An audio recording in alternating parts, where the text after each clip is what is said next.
There we go. How you doing?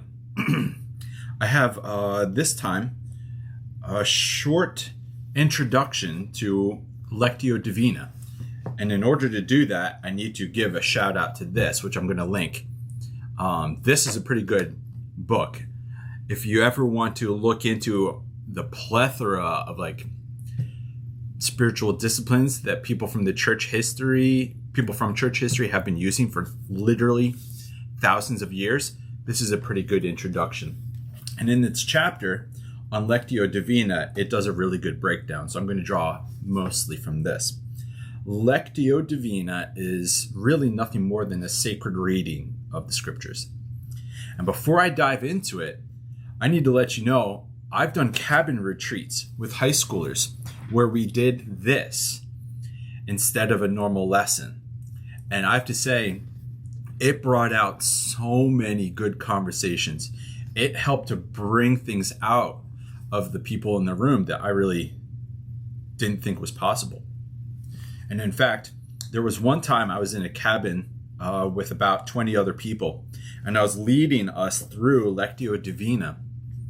I believe we were doing the passage on Elijah in the cave when he hears the whisper of God. And as we were doing this, the whole room just had a moment of holy drop on all of us in the room. And everyone noticed it. And it was almost as though this brought out why Lectio Divina has been such a powerful tool for so many years. So let's give it a breakdown. There's 5 stages to it. And I'm going to go through them pretty quickly if you don't mind. And then you can do some more research on your own. But it's all about rereading the same paragraph, the same pericope, the same passage of scripture multiple times in one sitting. And the goal is to actually let the passage affect you, speak to you, and maybe even tell you something of what you should be doing or could be doing differently. The ways in which God might be speaking to you. So here we go. First step is just silence, silencio. Before you read a passage, it's a good idea to get into the right frame of mind, the right frame of heart, the right frame of soul, so that you're ready to actually hear what might be said to you from that passage. That's just the first one. Second step would be lectio. You read the passage out loud. That's Latin for read, right? And so you want to say it, but you don't want to rush through it. Let it mean something as you're reading it. And that's it. That's step 2. Step 3 is meditatio, where you read the same passage again. But this time you dive into it a little bit and you imagine all the people in the passage, the sights, the smells, the sounds, all of that. You imagine this whole situation actually happening if it's one of those passages. But pay attention to what stands out to you. You don't have to say anything.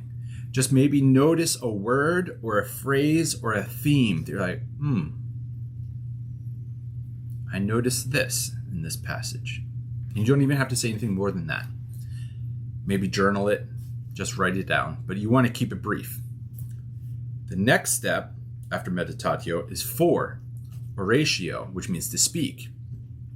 You read the same passage a third time, which you'd be surprised. You think that you would know what the passage would say, and you would think that it wouldn't have anything new to say to you. However, there's something about the repeated reading of it a third time. Something really heavy could actually hit you from it. And so in this sense, or in this stage, you want to read it, but then you actually want to give a response. You actually want to speak a prayer back. So after this third reading, you pay attention. Something new might stand out that didn't stand out first or second reading of it. But after this third reading, you actually want to pray about what stood out to you.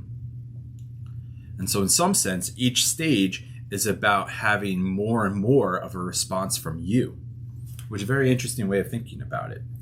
The very beginning is very, very receptive. As you get towards the end, it's very, very active for you. Now, the last stage, the fifth stage of Lectio Divina, at least according to this book, is contemplatio, which is Latin for to see deeply. Contemplatio, yes, we do get it as the word contemplate, but it actually has something to do with the deep awareness. Let me read something. So just receive it, this reading, and then you want to rest in it. And then you want to give yourself some time. But the thing is, you want to deeply live into the passage this time.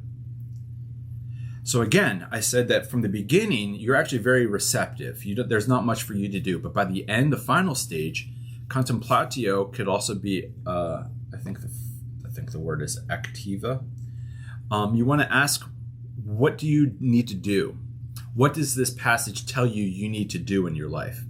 What is the task before you that day that you feel called to do? And so by the last stage, you're actually enacting and you're doing something that you think that this passage is leading you to do. And in that sense, you could say that God is using these scriptures to pull you out and get you active in the world. Now, this is Lectio Divina. In this version, it says that you read the same passage 3 times.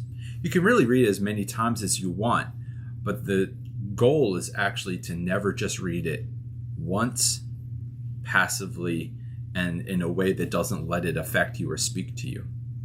A lot of us have lives, which I've mentioned this before, are dominated by hurry, noise, and crowds, which means we don't really know what to do with silence, stillness, and solitude. And Lectio Divina is one of the ways in which Christians, quite seriously for hundreds or thousands of years, have purposefully engaged with silence and stillness and solitude to let God speak to them. There are instances of some people actually doing this for multiple hours a day on the same passage, because as you develop the muscles within your heart, mind, and soul to do this, you're going to find yourself really dwelling on passages more and more. Passages are going to end up having more to say to you. It's almost as those same old passages that you thought you knew will all of a sudden be like in 3D and in color rather than 2D in black and white.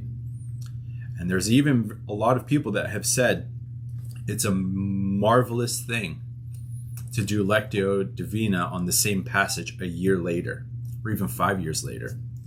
And you pay attention and you notice, like, my goodness, this passage spoke to me in a completely different way than it ever had before. And that shows that you've grown. That's good. Shows that you're not exactly in the same place as you were. Maybe you have to learn the same lesson in a different way. But all of us need to realize that there is no middle space. You're either growing or shrinking.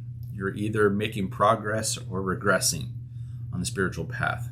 It's not like we are a building that you can build to a certain point, walk away for a couple of years, and then come back and continue building. No, it's covered in dust. Things could dilapidate. Actually, it's better to see the spiritual life as a garden that needs constant tending to, but also needs constant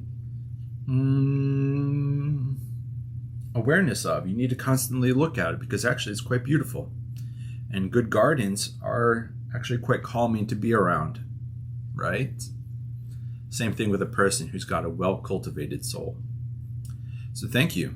I hope this has been interesting for you. And I'm going to put the link to this in the notes or on some other way so that you can check this out for yourself. So thank you for checking this out. Give a try to Lectio Divina. If you like to journal, go ahead and do that.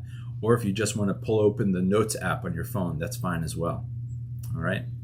So thank you again, and may grace and peace be with you. We'll catch you later.